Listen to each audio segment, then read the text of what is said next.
Welcome to the Yellow Jacket Experience. I'm your host, Seth Dusall. This is episode number 6 of our second season. And from our women's track and field team, we have Raven-Symone Jarrett. She's a freshman out of New Britain, Connecticut, does hurdles, does multis, really good at all of them. Raven, it's good to have you on here. Thanks for doing this. How you doing today?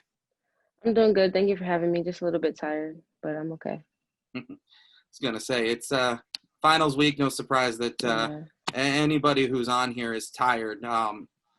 Let's dive right into it, into your career in athletics. You played a lot of sports in high school, like obviously track, but you were a volleyball player, you were a basketball player, and some people have one sport that they're really good at and then play a couple of others, but you were a star. I was digging through and saw your sophomore year of high school, you were the only sophomore named All-State Volleyball in Connecticut. What was it like trying to balance your high school career with playing 3 sports and being so good at them? I don't know. For me, I don't think it was that difficult due to the fact that, like, I love playing sports. I've always played sports since I was like a little kid, and it's my way to disconnect from like society in a way for like an hour, hour and a half, 2 hours. So like it didn't give me any like disadvantages with school. It was always like good things. So yeah. Certainly, it's good to have something to focus on. There's no doubt about that. Now, as far as track goes, you ran the heptathlon, won the state championship during your high school career. What goes into training for a heptathlon, and how is it maybe different from folks who compete in a single type of event, like let's say you do the 100-meter dash? Yeah. Honestly, I didn't train for the heptathlon at all. I had went to Maine. I went to New England for the weekend. I think heptathlon was Tuesday and Wednesday, and I had practice with jab and shot put on Monday for only like 30 minutes because the weather wasn't even good to be outside. So I just think me being a well-rounded athlete put me at an advantage for the heptathlon because I already did hurdles. I was second in Connecticut for the 100-meter hurdle, so I knew that wasn't a problem. I long jumped freshman year. I think my best is like 15 feet, 15.1, something like that. So it's like I don't know, like I did everything before besides shot and jab. So like the 800, my coach always told me to think of it as just like that's kind of crazy though, that you would have literally like never done part of it before and just picked it up and did it and be good enough to win. How much do you think maybe that came from playing those other sports and having kind of just that well-rounded athletic experience as a high school student? I think it helped me a lot. So if you would think about it, so volleyball, I was an outside hitter. Mm-hmm. So I would usually I jump off 2 feet or I would jump off 1 foot. In basketball, you go for a layup, you jump off 1 foot. So it's like each sport, like they had similarities that helped me with track. Volleyball, basketball, I'm always jumping. I'm 5'7", but I can almost touch a rim. So for track, I do high jump. So it's all like beneficial in a way. It all plays a part. I'm 5'9". I can't get anywhere near the rim. I want to think about that. Yeah. But just being the kind of athlete that you are, you must have had different opportunities, both different colleges, different sports. What was the recruiting process like you for college? What made you ultimately decide AIC and track and field is what you wanted to do? At first it was kind of difficult because I didn't know what I wanted to major in. Like high school, it was just you go to school, you do the work, you go to practice, you go home. Like, excuse me, like unless you know what you wanted to do since you were a child, after like you graduate, you're not really sure. So I had to figure that out. And then college wise, I think I basically chose AIC because of Coach Logan Sharp. Like when he called me, he was so excited to speak to me. Oh, I see that you did the heptathlon and this and this. So it's like he made me feel like he was almost like not a parent figure, but that in a sense.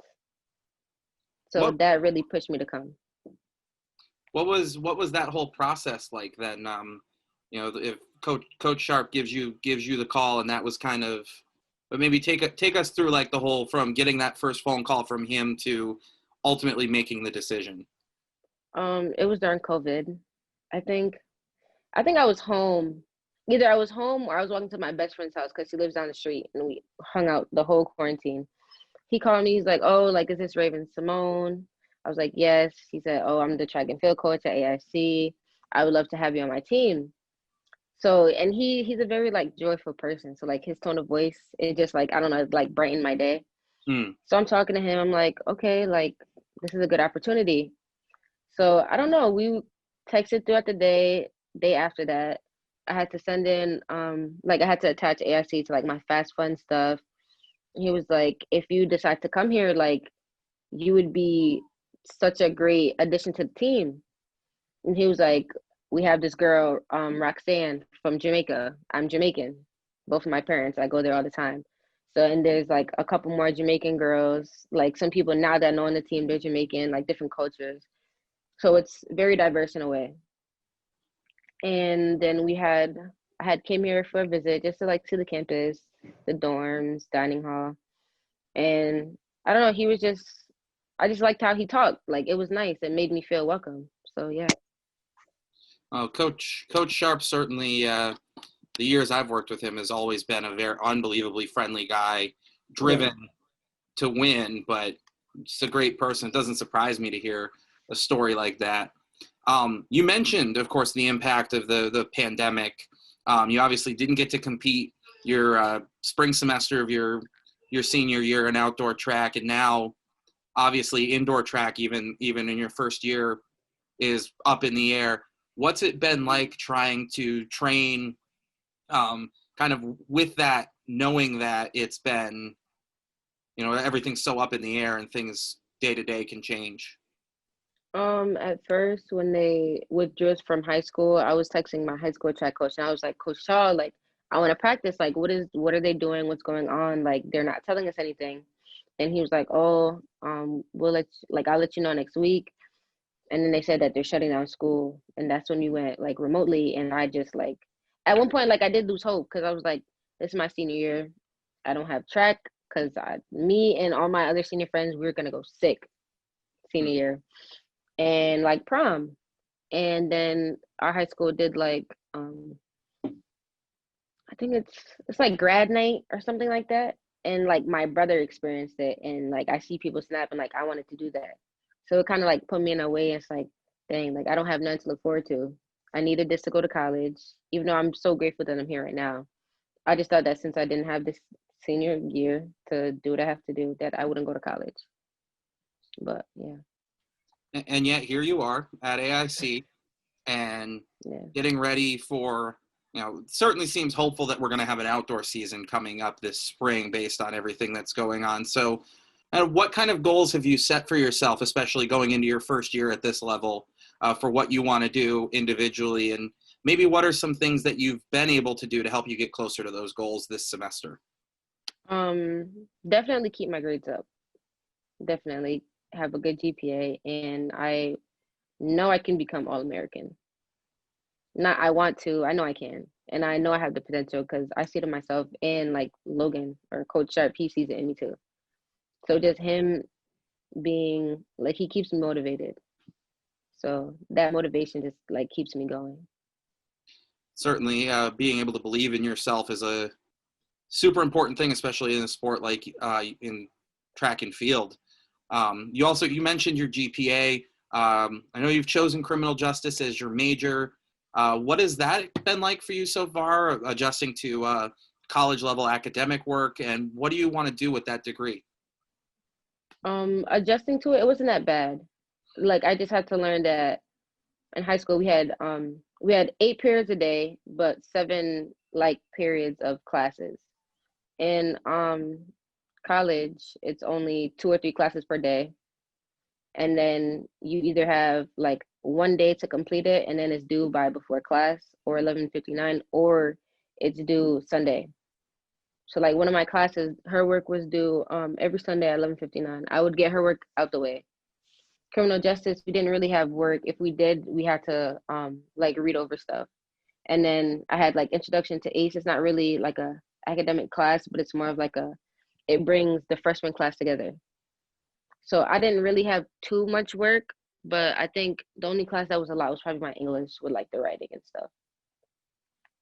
It makes sense. I remember my own experience as a freshman, and of course, this was back when we would take dinosaurs to games instead of buses. But Yeah. but what kind of career goals have you got in mind for yourself though? Like, what are you looking to try to eventually do? Have you decided yet, or is that something that you're still kind of exploring? No, I just feel like there's so many ways I could go, and it's like I wouldn't fail myself going each way I choose. But I know I don't want to become no judge. I can't like can't do that. Yeah. But maybe like I kind of like the forensics part in a way, but then I like I don't know if I would work in a prison, but like kind of like that. And then I don't know. It's just a lot. Well, you've got plenty of time to decide on what you want to do, and that's part of the beauty of college. And I majored in history, and I'm doing this, so nothing wrong with that either. Yeah. You mentioned the influence on the track team of the Jamaican contingent of student athletes who are either of Jamaican descent or actually directly from Jamaica. What's it been like working alongside those student athletes, and how has that kind of helped you as you've transitioned into the college level, both of academics and athletics? It kind of brings me back to my roots because like I've been to Jamaica. I've been there for long periods of time. So it's like it's not like I don't have like it's not like I don't know how I would live if I was down there instead of here. So knowing that I know somebody that also knows like the background and stuff, it just makes me feel closer to them. Let's step away from sports for a minute. What's something that's not sports related that you really enjoy doing, or something that you're passionate about that maybe people might not know about you otherwise? I used to be in band class. I used to play clarinet. You play clarinet, no kidding. Yeah, and I used to be a very good artist, like drawing. But then I stopped drawing. But yeah, and I design clothes. Wow. So just everything. Yeah. So doing multiple events for you isn't just for track and field. It's everything in life. Like, you're just going to do everything. Yeah, I don't like being idle. Yeah. It's a good way to be, no doubt about that.